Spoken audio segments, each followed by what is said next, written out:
지금 우리가 하이델베르그 유림답서에서 먼저 사도신경을 통해서 예수님께서 우리의 구속주가 되시는데 구속주가 되실 때 우리를 위해서 먼저 사람이 되시는 지극히 낮은 자리에까지 내려오셨다 하는 그 내용을 지난주까지 생각을 했습니다. 그 정점이라고 해야 될까요? 그 십자가 사건을 중심으로 해서 무덤에 묻히셨고 음부에 내려가시다 하는 사실까지 배우게 되는데요. 그 다음부터 이제 오늘부터는 예수님께서 그런 비참한 자리에 떨어지신 그것이 전부가 아니라 우리의 구원이 되시기 위해서, 우리의 구원이 되신다는 것은 곧 죽음의 권세를 이기시고 생명을 얻으시고 생명의 부활로서 우리의 구주가 되신다 하는 그 사실까지 나아가야 하기 때문에 죽으신 것으로 끝나는 것이 아니라 부활하신 그 사실을 우리에게 알려주시는 것이죠. 그래서 예수님께서는 그냥 비참하게 우리를 위해서 십자가를 지셨다, 참 사랑의 어떤 본이 되셨다, 이게 끝이 아니라 우리의 생명이 되시로 부활하셨다 하는, 그러니까 십자가의 죽으심과 이 부활 사건이 십자가를 중심으로 해서 명확하게 온 세상의 복음으로서 선포된 것입니다. 그러니까 십자가의 복음이라고 할 때는 그냥 단순히 십자가의 죽으심만이 아니라 부활하신 사실이 거의 반드시 따라와야 하는 것이죠. 자, 고린도전서 15장 1절부터 11절까지 한번 이제 말씀을 낭독하겠습니다. 고린도전서 15장 1절부터 11절입니다. 형제들아, 내가 너희에게 전한 복음을 너희로 알게 하노니 이는 너희가 받은 것이요 또 그 가운데 선 것이라. 너희가 만일 나의 전한 그 말을 굳게 지키고 헛되이 믿지 아니하였으면 이로 말미암아 구원을 얻으리라. 내가 받은 것을 먼저 너희에게 전하였노니 이는 성경대로 그리스도께서 우리 주를 위하여 죽으시고 장사 지낸 바 되었다가 성경대로 사흘 만에 다시 살아나사 게바에게 보이시고 후에 12 제자에게와 그 후에 500여 형제에게 일시에 보이셨나니 그 중에 지금까지 태반이나 살아있고 어떤 이는 잠들었으며 그 후에 야고보에게 보이셨으며 그 후에 모든 사도에게와 맨 나중에 만삭되지 못하여 난 자 같은 내게도 보이셨느니라.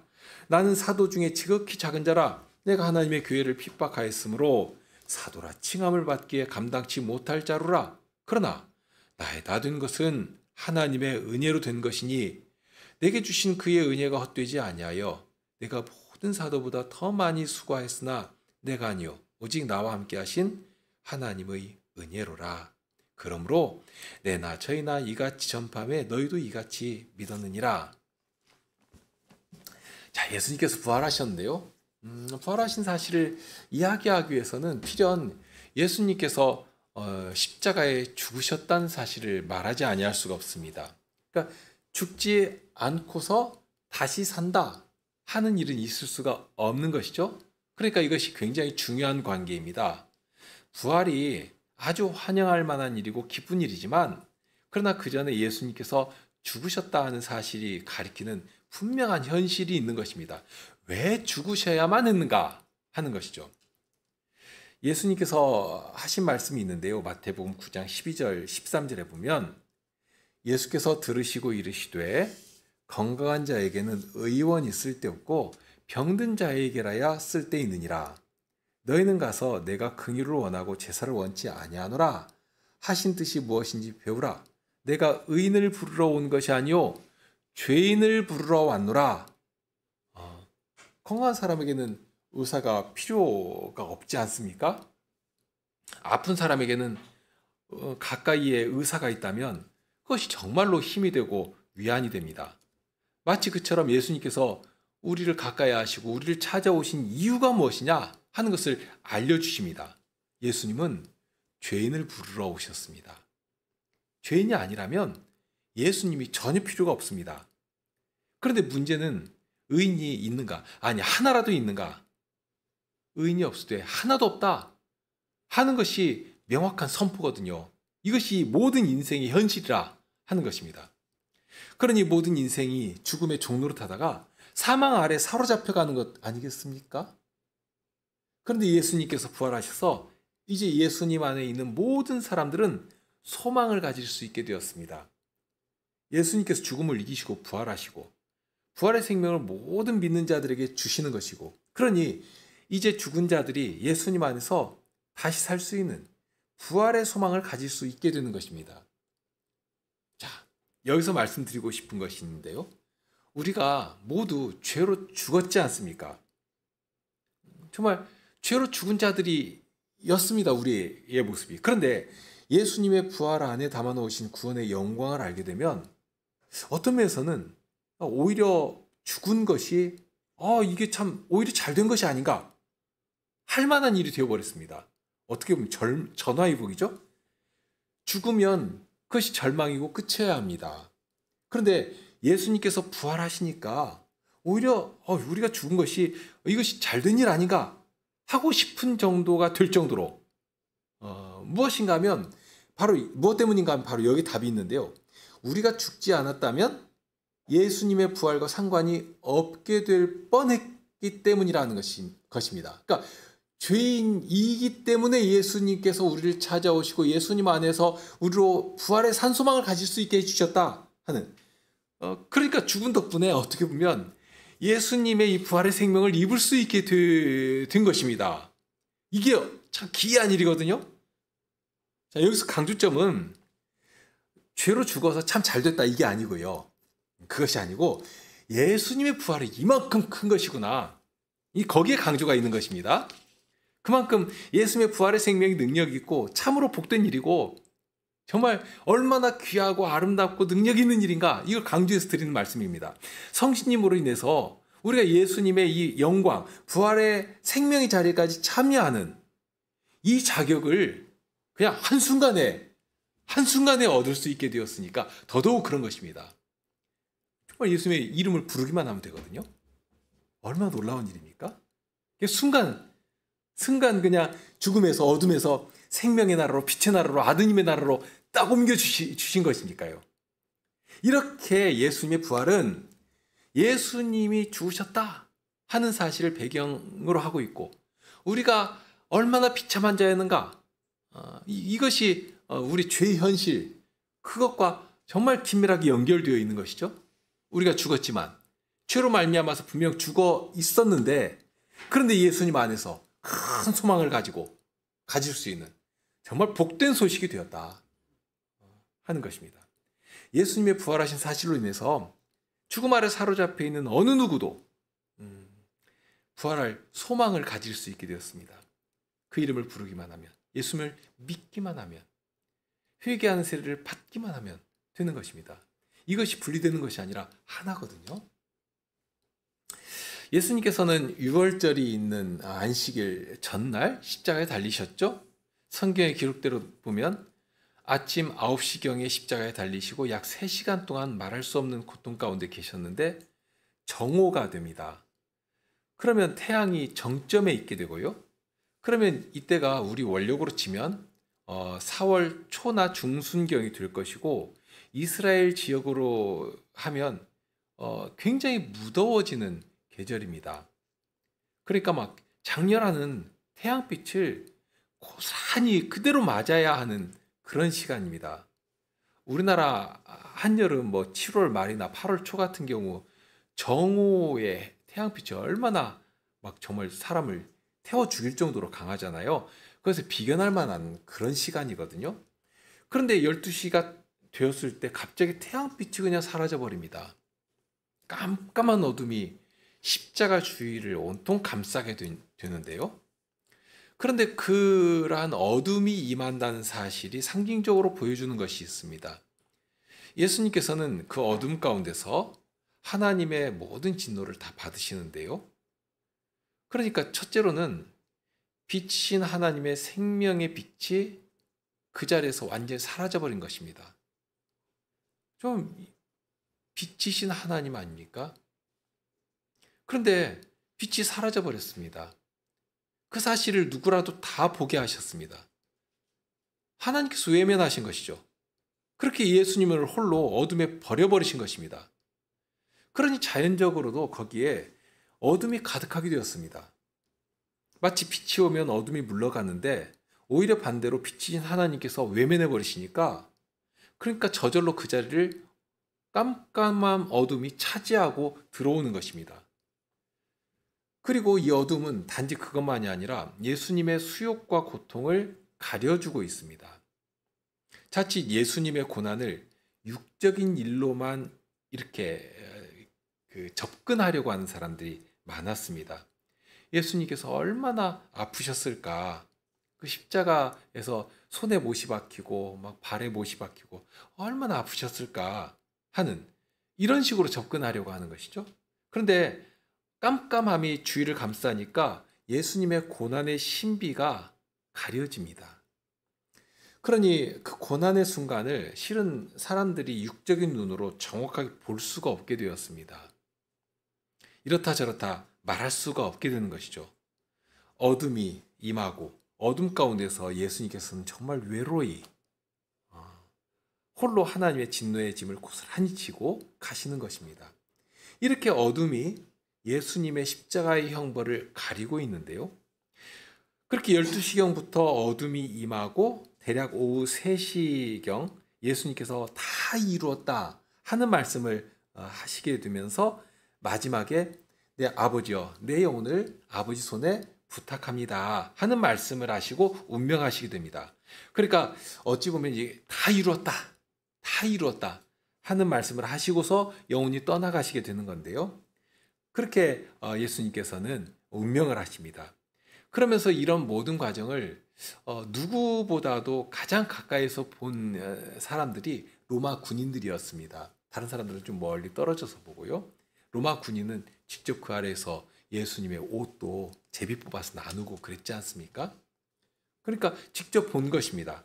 그런 일이 있고 예수님께서 운명하시고 어떤 그 가운데 있던 예수님의 모든 이 그 순환의 과정을 본 백부장은 저가 하나님의 아들이었다 하는 고백까지 하게 되지 않습니까? 자, 그런 일이 있고 이제 그런 후에 아리마대 사람 요셉이 예수님의 시신을 달라고 해가지고 무덤에다가 안장을 하게 됩니다. 아시는 것처럼 유대인들의 무덤은 돌산을 파가지고 만든 굴로 되어 있습니다.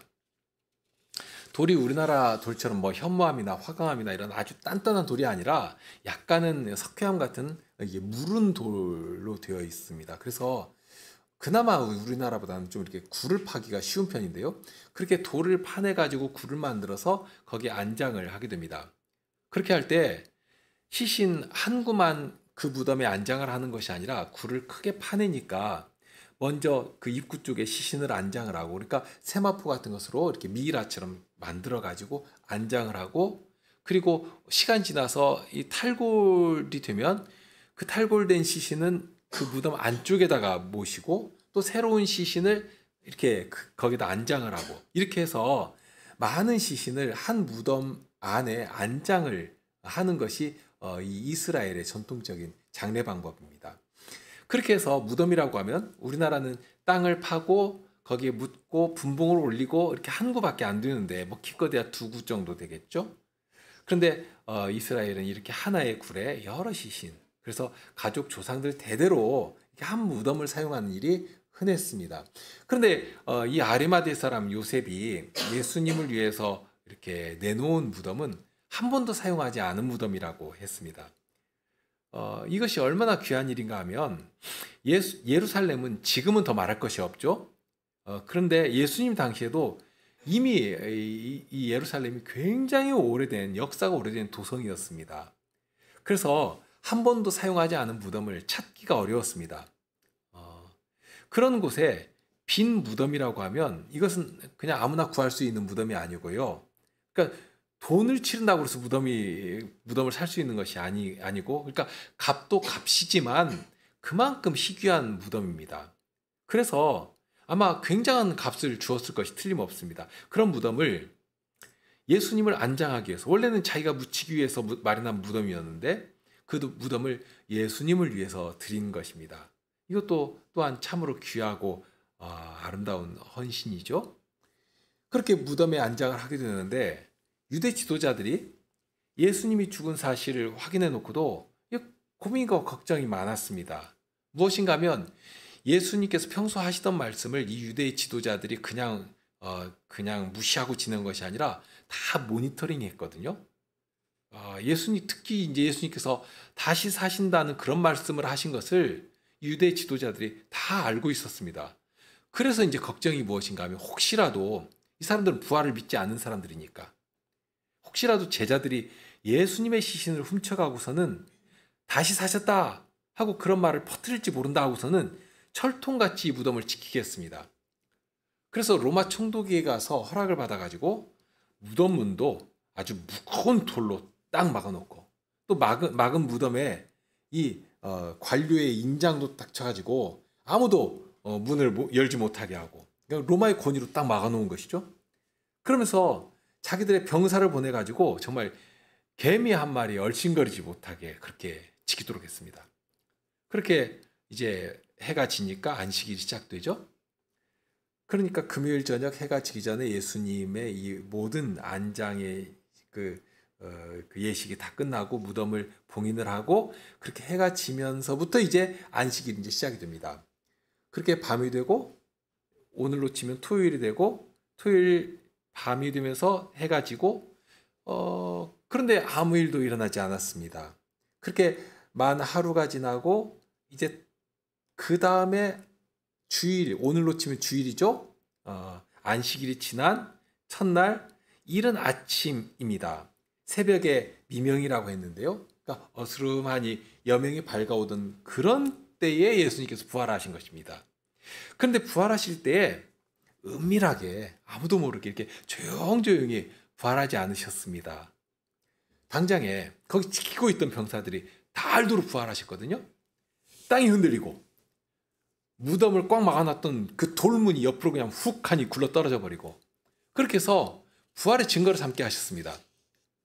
혼자서는 옮기지도 못하는 그런 돌로 된 무덤을 옆으로 치워버리시니까 그러니까 이제까지 무덤을 막고 있던 그 무덤의 문을 누구라도 다 볼 수 있도록 옆으로 제껴버리신 것 아닙니까? 이런 것들도 보여주는 상징적인 의미가 있죠. 무덤 문을 치워버리시면서 예수님께서 사셨다. 더 이상 무덤에 계시지 않는다. 하는 사실을 마치 세상에 이렇게 선포하듯이 어떻게 보면 선전포고하듯이 그렇게 다 알리시면서 부활하신 것입니다. 그러면서 더 중요한 것은 땅이 흔들렸다고 그랬잖아요. 그러니까 이 땅이 흔들린다는 것은 특별히 성경에서 하나님의 임재의 물리적 표시로서 표징으로서 자주자주 등장하는 것이거든요. 지진 또는 땅이 흔들림. 그러니까 지금 여기 이 자리에서도 땅이 흔들리면서 무덤 문이 굴러갔다. 그러면 결국 그 자리에 누가 임재하시며 무엇으로서 하나님의 그 예수님의 사심을 나타내도록 하신 것인가? 하나님 친히 그 자리에 오셔서 무덤에 계신 예수님을 일으켜 세우신 것입니다. 그렇게 증거하고 있죠. 사도는 그래서 하나님께서 예수님을 일으켜 세우셨다. 무덤에서 일으키셨다 하는 그런 표현으로도 예수님의 부활을 전해 주신 것입니다. 그러니까 하나님께서 거기 친히 임재하시고 예수님을 무덤에서 죽음에서 들어 올리신 증거를 삼게 하신 것입니다. 분명 예수님께서 무덤에 묻히시고 죽으셨는데 그래서 3일이나 지났는데 그런데 살아나신 것입니다. 예수님을 적대적으로 대하던 군인들, 그래서 삼엄하게 지키던 군인들은 그런 현상 앞에서 정말 사지가 떨리고 얼굴이 하얘졌을 것입니다. 다 땅에 엎드렸다고 그랬거든요. 얼마나 무서웠겠습니까? 천사까지라도 거기 나타나니까 정말 정신을 잃을 정도가 되었습니다. 이 엎드려져 있던 군인들이 정신을 겨우 차리고서는 막 달려가서 자기들 상관에게 그 사실을 알립니다. 그런데 여기서 참 두려운 장면이 나오는데요. 만일 우리 같으면 어땠을까? 이제까지는 예수님의 부활을 믿지 않았을지라도 예수님이 평소에 죽으시고 다시 사실 것을 말씀하신 것을 알고 있다면 그런데 정말로 예수님께서 지금 살아나신 것 아닙니까? 그냥 겨우 어떻게 문 틈으로 이렇게 비집고 나와서 그래서 이렇게 나온 것이 아니라 진이 나고 돌문은 옆으로 굴러가고 또 정말 빛이 나는 천사들까지도 그 옆에 내려오고 예수님의 부활하심을 증거하기 위해서 거기 임한 것인데요. 이러한 일들이 연속적으로 일어나면서 보게 하고 듣게 하고 하신 것이 있단 말입니다. 그러면 이제까지는 믿지 않았을지라도 적대적인 생각을 가졌을지라도 이런 현실들, 현상들, 이런 소리들 앞에서 어떤 태도가 나와야 마땅하겠는가 하는 것입니다. 두려워했거든요. 그러나 거기서 한 걸음도 더 나아가지 못했습니다. 그런데 또 이런 소식을 그러니까 직접 보고 듣고 와서 전해주는 이 병사들의 소식을 직접 들은 유대 지도자들은 어땠는가? 정말 한 사람도 예외 없이 일치해서 예수님께서 부활하셨다는 이 소식을 막으려고만 했습니다. 사건은 벌어졌고, 그러니 이제 이 소식이 퍼지는 것을 막아야 하겠다 하고서는 이 병사들에게 돈을 주죠. 돈을 주고서는 거짓말을 입에 심어줍니다. 사실 경계에 실패한 군인이라면 마땅히 죽어야 합니다. 얼마나 중요한 일인데 그것을 막지 못한 것 아닙니까? 실패한 것입니다. 그리고 당시 관례로 볼 때에는 당연히 엄벌에 처해져야 했습니다. 그런데 오히려 아주 이례적인 것인데요. 이례적인 방식으로 저들을 살려주고 살려줄 뿐만 아니라 돈까지 쥐어줍니다. 그럼 목적이 아주 분명하죠. 돈을 주고서는 가서 너희들이 보고 들은 대로 말하지 말고 제자들이 와가지고 우리가 잠깐 이렇게 졸 때 시신을 훔쳐갔다고 해라 하고서 거짓말을 심어준 것입니다. 이런 일련의 시도가 보여주는 어둠의 움직임이 있지 않습니까? 참 여러 가지 것들을 생각하게 해주는데요. 그러니까 거짓을 심어주고 돈을 주어서 진실을 왜곡하도록 하고 또 진실을 보면서도 들으면서도 어떻게 그렇게 어둠 가운데서 회개하려고 하는 심정이 하나도 없이 돈과 권력에 따라서 움직여 나가는가. 참 이런 점들을 보게 되는 것입니다. 정말로 어둠이라는 게 이런 것이거든요. 이런 점도 참 두려운데요. 우리도 그렇습니다. 사람들이 진실을 말하면 알아주겠지. 이렇게 생각하는 것은 참으로 순진한 태도일 것입니다. 우리는 분명 진실을 전하는 자들이거든요. 보고 들은 그것을 그대로 전하는 것이 우리입니다. 예수님께서도 사실 우리에게 명하신 사명이 그것 아닙니까? 자주자주 그런 말씀을 하셨습니다. 너희는 가서 보고 들은 것을 전해라. 그래서 이 땅에 성령께서 임하신 후에는 정말로 이 사도들은 가서 복음을 전할 때 그렇게 말했거든요. 우리가 보고 들은 것을 말하지 아니할 수 없다. 그러니까 보고 들은 것이 있으니까 이거 우리가 말하지 않을 수가 없다. 굉장히 막 당당하고 힘이 있는 표현인데요.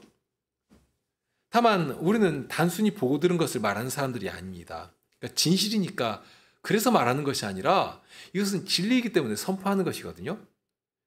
그리고 그 결과는 우리에게 달려있지 않습니다. 주님께서 필요에 따라서 우리가 전하는 그 말을 사용하시는 것뿐입니다. 어떤 사람들에게는 심판의 도구가 되게 하십니다. 너 들었으면서도 왜 믿지 않았느냐? 오늘 오전에 베드로전서에서 권고하시는 날이라고 하는 그 표현에 담긴 내용이 이런 것들이죠. 너 들었으면서도 분명 들었으면서도 왜 믿지 않았느냐 하고 물으실 것입니다. 그러니까 여기 대장들이나 파수꾼이 가서 말할 때 그들이 다 들은 것 아닙니까? 들었으면서도 너 왜 믿지 않았느냐 하고 물으신다면 무슨 말 할 수 있겠습니까? 정말 아무 말 할 수가 없는 것이죠. 정말 입이 있어도 부끄러워서 말을 못하는 것입니다. 정말 마지막 심판 때 가면 예수님을 못 박은 자도 영광의 주님을 자기 눈으로 본다고 했는데요. 그렇게 되는 것입니다. 다만 이제 그런 때에 이런 점도 주의해서 생각할 필요가 있는데요. 마태복음 7장 6절에 보면 예수님께서 하신 말씀인데 거룩한 것을 개에게 주지 말며 너희 진주를 돼지 앞에 던지지 말라. 무엇 때문인가? 저희가 그것을 발로 밟고 돌이켜 너희를 찢어 상할까 염려한다. 우리를 사랑해서 주님께서 하신 말씀이시거든요. 우리가 전하는 복음이 어떤 식으로 전해질 것인지에 대해서도 주의해야 합니다. 정말 지혜롭게 행해야 합니다. 그러니까 우리가 그저 반복적으로 무조건 막 외치듯이 막 외치고 다니면 되는 것 아닙니다. 전하는 사람으로서 이 귀한 것을 우리가 어떻게 전해야 할 것인가? 이것을 책임지고서 해야 할 일이다. 그러니까 소중한 것이기 때문에 소중한 것은 소중하게 다루고 지혜롭게 해야 할 것을 알게 하시는 것이죠. 자, 아무튼지 대제사장들 그들만 있는 것은 아니죠. 유대의 관료들이 다 모여서 함께 이 병사들의 소식을 들었는데 듣고서도 두려워하거나 정말로 예수님 부활하셨나? 이렇게 의심이라도 해본 사람이 하나도 없었습니다. 그저 자기들 목적이 있으니까, 그냥 눈앞에 있는 먹을 것이 있으니까, 고기 덩어리가 있으니까 그냥 그거 먹고 싶어가지고 무조건 다른 것은 그냥 신경도 못 쓰는, 무조건 진실을 덮으려고 자기들에게 있는 돈과 권력을 사용하고 있는 것입니다. 거짓으로 다 덮으려고 한 것이죠. 그러나 결코 그러한 것들로 진리를 이길 수 없습니다. 부활을 본 사람들은 저들 병사들만 있는 것은 아니었거든요. 예수님께서 부활하실 때 저들에게 보여주신 이유도 이렇게 저들의 거짓되고 부끄러운 면면들을 드러내는 데에 사용되는 것이지만, 그러나 예수님께서 부활하신 사실을 저들에게는 딱 거기까지만 보여주셨습니다. 그리고 이후로는 예수님께서는 아무에게나 부활의 몸을 보여주지 않으십니다. 부활하신 사실들을 오직 사랑하시는 자들에게만 보여주시거든요. 이유는 예수님께서 부활했다 하는 이 사실을 세상 앞에서 전하도록, 증인으로 살아가도록, 그러니까 부활의 증인들이 되어야 하니까 능히 증인이 될 만한 주님의 제자들에게 증인이 될 수 있을 만큼 아주 분명하게 보여주신 것입니다. 그래서 손으로 만져보라고도 하지 않으셨습니까? 그들 앞에서 떡도 잡수시고 물고기도 잡수시고 이렇게 다 하신 것입니다. 이 부활의 증인이 되었다는 것은 그래서 눈으로 본 사실만 전하는 것은 아닙니다. 앞에서도 강조한 내용이지만 예수님의 부활은 예수님만 살아나셨다 하고 그것으로 만족하도록 부활하신 것은 아닙니다. 이제 예수님을 믿는 사람들, 예수님을 믿음으로 예수님과 연합된 모든 자들, 전에는 죄로 인해서 죽었던 사람들 아닙니까? 그 사람들까지라도 예수님 안에 다 연합시켜 주셔서 예수님으로 인해서 십자가에 우리의 옛 죄의 본성들은 다 못 박아 죽고, 예수님께서 부활하실 때 예수님 안에서 새로운 사람으로, 예수님 믿는 모든 사람도 예수님께서 부활하실 때 함께 부활의 생명을 가질 수 있도록 해주신 것입니다. 그러니 먼저는 내가 이 부활의 생명을 받은 사람이어야 합니다.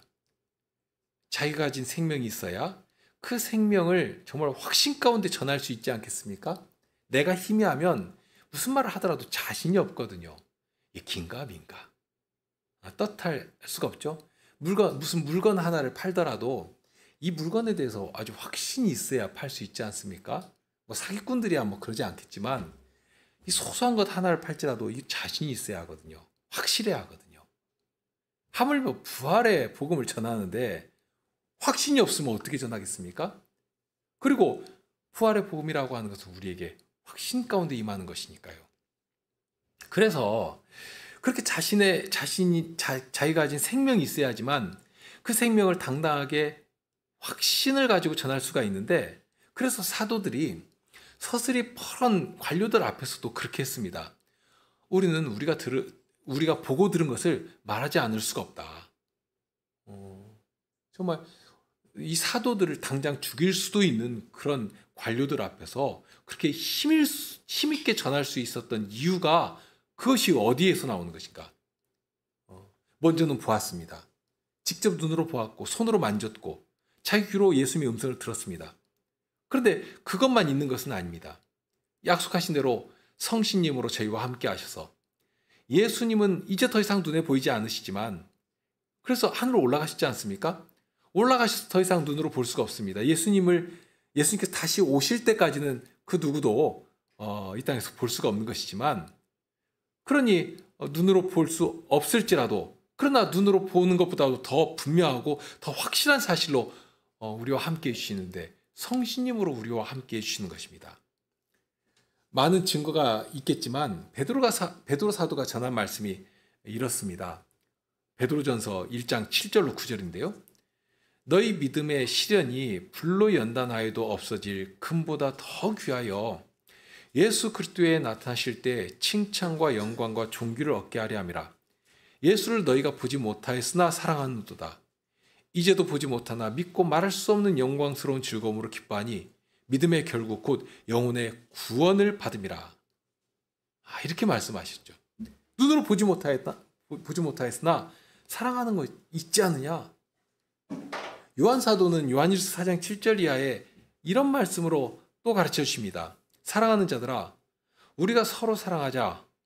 사랑은 하나님께 속한 것이니 사랑하는 자마다 하나님께로서 나서 하나님을 알고 사랑하지 아니하는 자는 하나님을 알지 못하나니 이는 하나님은 사랑이심이라.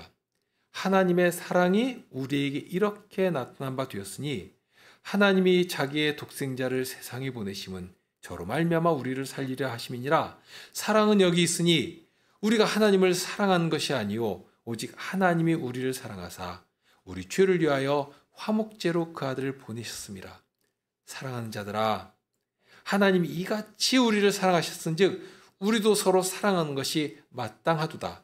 어느 때나 하나님을 본 사람이 없으되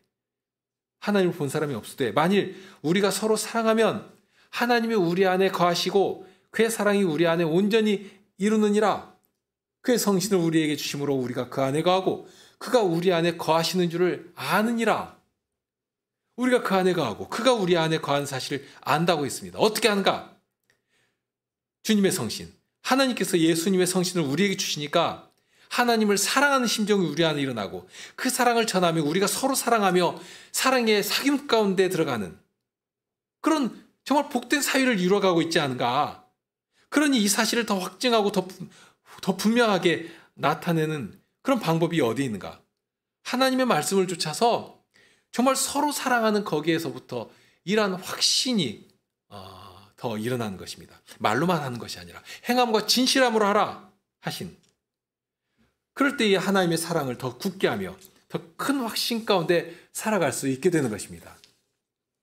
이것이 그리스도의 생명을 받은, 부활의 생명을 받은 성도의 삶이고 삶 가운데 드러나는 아름다운 하늘나라의 비밀입니다. 이런 복된 비밀을 먼저 누리면서 복된 인생으로 살아가면서 동시에 이 비밀을 전할 증인으로 먼저는 제자들에게 예수님께서는 부활하신 몸을 계속해서 보여주신 것입니다. 필요에 따라서 보여주시고 보여주실 때마다 예수님께서 항상 말씀으로 저들을 책망하기도 하시고 또 깨닫게도 하시고 그들을 이끌어 주셨습니다. 마리아를 비롯해서 여인들에게 보여주시고 또 베드로나 엠마오로 가던 두 제자에게도 보여주시고 또 12제자에게 동시에 보여주시고 후에는 500의 형제들에게 보여주시고 외에도 심지어 하늘 영광에 거하시는 모습까지도 보여주신 일이 있거든요. 대표로 스데반 집사님 같은 경우에는 정말로 영광 보좌에 앉아 계신 예수님을 직접 보며 그 사실을 증거했습니다. 사도행전 7장 55절 56절에 보면 스데반이 성신이 충만하여 하늘을 우러러 주목하여 하나님의 영광과 및 예수께서 하나님 우편에 서신 것을 보고 말하되 보라 하늘이 열리고 인자가 하나님 우편에 서신 것을 보노라. 그 영광스러운 예수님을 직접 보며 모든 사람이 듣도록 그렇게 전한 것입니다. 그리고 그 후에도 바울 사도에게 보여주신 일이 있지 않습니까? 바울 사도의 경우에는 예수님의 영광의 빛 때문에 잠시 눈이 멀 정도가 되었습니다. 실명을 할 정도가 되었습니다. 이렇게 예수님께서 부활하신 그 사실, 그 영광된 몸을 직접 보여주시니까 이것은 의심할 수가 없는 것이죠. 너무 분명합니다. 결국에 보면 관료들은 직접 들으면서도 믿지 못한 것이고 제자들은 보고 믿고 더 나아가 부활의 증인들로서 살아갈 수가 있게 되었습니다. 아주 상반된 결과죠? 이것도 참 두려운 일이고 신비한 일입니다. 동일한 사건을 보면서도 동일한 사건을 들으면서도 한편은 적대감을 가지고 거짓으로 일관하면서 대적해 나가고 한편은 아주 기뻐하면서 진리의 증인으로 부활의 증인으로 살아갈 수가 있게 되는 것입니다. 후에 사도는 이렇게 전하는데요. 오늘 읽은 말씀 이후에 보면 그 고린도전서 15장 16절 이하인데요. 만일 죽은 자가 다시 사는 것이 없으면 그리스도도 다시 사신 것이 없었을 터이요. 그리스도께서 다시 사신 것이 없으면 너희의 믿음도 헛되고 너희가 여전히 죄 가운데 있을 것이요. 또한 그리스도 안에서 잠자는 자도 망하였으리니 이 바울 사도는 성도의 죽음을 죽는다는 표현을 사용하지 않으십니다. 여기 표현대로 하면 잠잔다.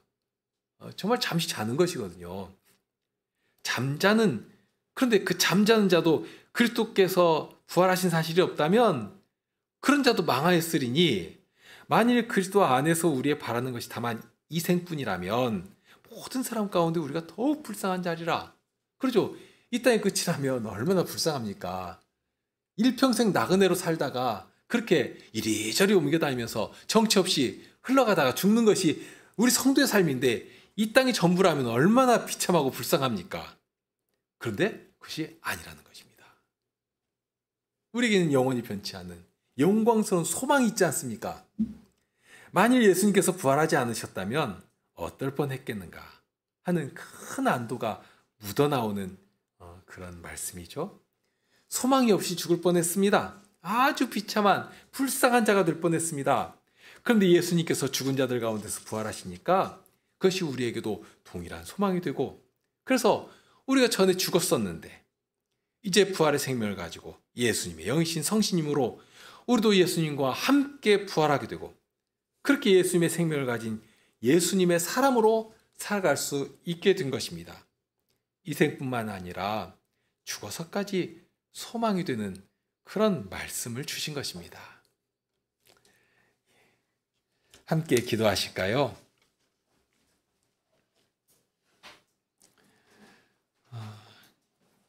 참 저희를 이 어둠 가운데 이 땅이 전부인 것으로 알고 썩어질 것들을 정말 생명을 다 쏟아가면서 추구하는 그런 세상 속에서 저희를 건지셔서 영원한 나라의 소망을 가지고 살아가게 하시고, 그리스도의 부활의 소망을 가진 자로서 부활의 증인들로서 세상을 향해 하나님의 구원의 어떠하심을, 예수 그리스도의 구원의 그 능력과 은혜를 전하는 자리에까지 가도록 해주십니다. 정말 우리가 소망하는 것이 이 생뿐이라면 이 땅에 저희처럼 불쌍한 자가 누가 있겠습니까? 그런데 주님께서 저희의 생명이 되시고 영원한 나라에 대한 소망까지라도 저희에게 허락하시오니 이 땅을 진정 나그네와 같이 행인같이 지나며 주님의 복음의 증인으로서 살아갈 수가 있게 됩니다. 주님, 저희가 어디서라도 그렇게 예수 그리스도의 생명을 가진 자로서 그리스도의 생명만을 전하기를 소망합니다. 저희를 지혜롭게 하시고 말씀으로 붙드시고 성신님으로 저희를 주장하여 주셔서 어디서라도 그릇되고 거짓되고 악한 것들이 저희를 지배하지 못하도록 하시고, 특별히 저희 주위에 악하고 거짓된 것들이 둘러 진치 못하게 하시며 주의 선한 자들이 저희를 둘러 진침으로 말미암아 그 안에서 위로를 받고 힘을 얻고 하나님의 구원을 찬송하며 세상을 향해 주님의 부활의 사실을 힘있게 전하는 그런 자리에까지 나가도록 주님께서 사용하여 주시옵소서. 이제 일주일의 생활이 저희들에게 있습니다. 주님께서 저희를 파송하여 보내실 것입니다. 그러니 어디에 있을지라도 저희는 복음의 증인이라 하는 사실을 늘 생각하고 저희 이마에 주님의 이름을 두셨사오니 그 이름을 위하여 저희를 보살피시며 주님의 은혜로 함께 하시고 저희로 하여금 늘 그 말씀을 깨달으며 그 말씀으로 살아가는 자들이 되게 하여 주시옵소서. 우리 주님 예수 그리스도 이름으로 기도드립니다. 아멘.